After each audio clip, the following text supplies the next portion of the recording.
नमस्कार दोस्तों, motivational banker में आपका स्वागत है। दोस्तों, हमें आपके लिए जीआईबी, डीबीएफ और प्री प्रमोशन का वन स्टॉप सॉल्यूशन। मित्रों, जैसा कि आपको पता है, जीआईबी के जो एग्ज़ाम 2 मई से होने वाले थे, 2 मई 2021 से होने वाले थे, वो कोविड-19 की सेकेंड वेव की वजह से, आप जान रहे हैं, कोविड का प्रकोप बढ़ता जा रहा है, लोग काफ़ी परेशान हैं। तो ये जो सेकेंड वेव आई है कोविड की, उसकी वजह से एग्ज़ाम पोस्टपोन कर दिए गए हैं और प्रोबेबली जून में होने वाले हैं। अब सवाल ये है कि हम करें क्या। जैसे हम आपके लिए काम कर रहे हैं, वैसे ही आपको अपने लिए काम करना है। हमने आपके लिए रिकलेक्टेड क्वेश्चंस का सेट तैयार किया है। रिकलेक्टेड क्वेश्चन यानी जो लास्ट एग्जाम हुआ है। लास्ट एग्जाम आपका कब हुआ है? लास्ट एग्जाम हुआ है आपका 6 दिसंबर 2020 को। मैं बात कर रहा हूँ फर्स्ट पेपर की, जो हमारा principal and practice of banking का है।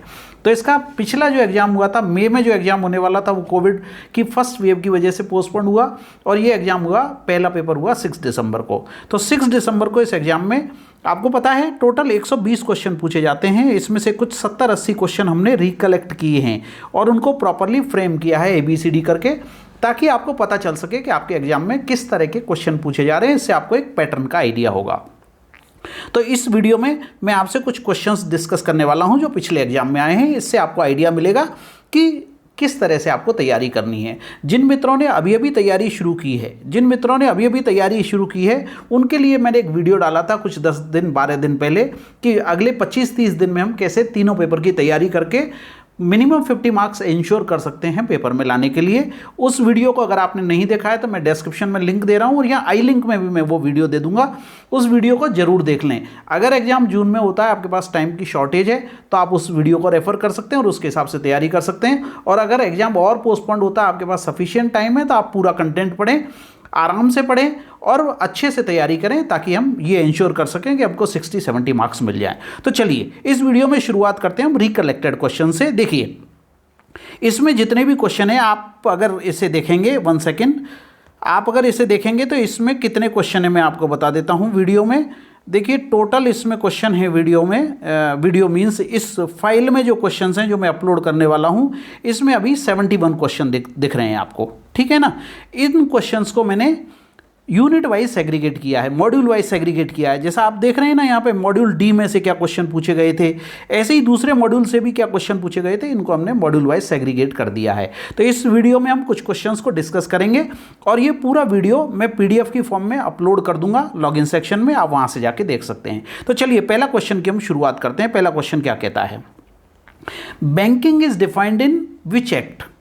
ये क्वेश्चन पूछा गया है, सिंपल क्वेश्चन है। आप जानते हैं बैंकिंग को डिफाइन किया हुआ है section 5B of BR act, banking regulation act 1949 में। Section 5B of banking regulation act 1949 में बैंकिंग को डिफाइन किया गया है। ये सिंपल क्वेश्चन एक आपसे पूछा गया था। ओके, चलिए अब आते हैं हम सेकंड क्वेश्चन की तरफ। दूसरा क्वेश्चन हमसे पूछा है, primary dealers are appointed by. Primary dealers को कौन अपॉइंट करता है? देखिए, प्राइमरी डीलर्स के बारे में मैं यहां ले लेता हूं। प्राइमरी डीलर्स के बारे में मैं आपको बता देना चाहता हूं। प्राइमरी डीलर बेसिकली होते कौन हैं? या तो बैंक्स होते हैं और या दूसरे फाइनेंशियल इंस्टीट्यूशंस होते हैं। इनको प्राइमरी डीलर्स कहा जाता है। क्यों कहा जाता है? क्योंकि इनको सिक्योरिटीज में ट्रेड करने के लिए अप्रूव किया जाता है। और ये अप्रूवल कौन करता है? इनको अप्रूवल करता है रिजर्व बैंक ऑफ इंडिया। तो प्राइमरी डीलर्स को अपॉइंट कौन करता है? Reserve bank of India. और ये प्राइमरी डीलर्स कौन होते हैं? बैंक्स होते हैं और फाइनेंशियल इंस्टीट्यूशंस होते हैं। ठीक है, तो सेकंड क्वेश्चन का आंसर आपको क्लियर है कि प्राइमरी डीलर्स को कौन अपॉइंट करता है? इनको अपॉइंट करता है रिजर्व बैंक ऑफ इंडिया। अब आते हैं क्वेश्चन नंबर 3 पे। In money market, when period of lending is between 2 to 14 days, it is known as। देखिए, आप जानते हैं अगर ओवरनाइट के लिए लैंडिंग हो रही है तो ये जो लैंडिंग है ये कहलाती है कॉल मनी। ठीक है, 2 to 14 डेज के लिए अगर हो रहा है तो ये कहलाता है नोटिस मनी। और 15 डेज से अगर 364 डेज के लिए हो रहा है तो ये कहलाता है टर्म मनी। फुल मनी जैसी कोई टर्म होती नहीं है। तो ये 3 आंसर है इसमें और करेक्ट आंसर है इसका नोटिस मनी। ओवरनाइट के लिए पैसा दे रहे हैं तो कॉल मनी, 2 to 14 डेज के लिए अगर लैंडिंग कर रहे हैं तो नोटिस मनी, और 15 डेज टू 364 डेज के लिए अगर लैंडिंग कर रहे हैं तो ये कहलाएगा टर्म मनी। ओके, क्लियर है आंसर। अब आते हैं हम क्वेश्चन नंबर 4 पे। क्वेश्चन नंबर 4 क्या कहता है? देखिए, क्वेश्चन नंबर 4 कहता है हमें, dealing in call money is done through the electronic trading platform. इस प्लेटफॉर्म का नाम क्या है? देखिए, आंसर्स तो आपके सामने मैंने बोल्ड कर रखे हैं, पर आपको मैं बता देता हूं। ये प्लेटफॉर्म आपका कहलाता है नेगोशिएटेड ट्रेडिंग प्लेटफॉर्म, जिसको हम कहते हैं NDS, negotiated trading platform, sorry negotiated dealing system कहलाता है, नेगोशिएटेड डीलिंग सिस्टम। ये प्लेटफॉर्म का नाम पूछा है यहाँ पे, नेगोशिएटेड ट्रेडिंग सिस्टम कर दिया, ये negotiated dealing platform, dealing platform. तो एनडीएस इसका शॉर्ट फॉर्म है, नेगोशिएटेड डीलिंग सिस्टम। ये इलेक्ट्रॉनिक ट्रेडिंग प्लेटफॉर्म है जो आरबीआई ऑपरेट करता है। एनडीएस जो है नेगोशिएटेड डीलिंग सिस्टम, ये एक इलेक्ट्रॉनिक ट्रेडिंग प्लेटफॉर्म है जिसको आरबीआई ऑपरेट करता है। और किस लिए ऑपरेट करता है? गवर्नमेंट सिक्योरिटी जो इशू की जाती हैं या जो एक्सचेंज किया जाता है उनका, या दूसरे मनी मार्केट इंस्ट्रूमेंट का जो ट्रेडिंग होता है, उसके लिए ये सिस्टम बनाया हुआ है, नेगोशिएटेड डीलिंग सिस्टम। और इसको ऑपरेट करता है reserve bank of India. Dealing in call money is done through the electronic trading platform, जिसको हम कहते हैं NDS, negotiated dealing system. Okay, तो आंसर आ गया आपका ए, नेगोशिएटेड डीलिंग सिस्टम। अब आते हैं हम अगले क्वेश्चन पे। अगला क्वेश्चन देखिए हमारा। दोस्तों मैं आपको बता देना चाहता हूं कि एग्ज़ाम आपका पोस्टपोन्ड हो गया है, ये तो आपको सबको पता है। सेकेंड मे को जो एग्ज़ाम होना था आईआईबीएफ की साइट पे दिया हुआ है कि एग्ज़ाम अब हमारा जून में होने वाला है। जिन लोगों ने अभी तक तैयारी शुरू नहीं की है या जिन्होंने तैयारी बहुत अच्छे से नहीं की है, ये उनके लिए अपॉर्चुनिटी है।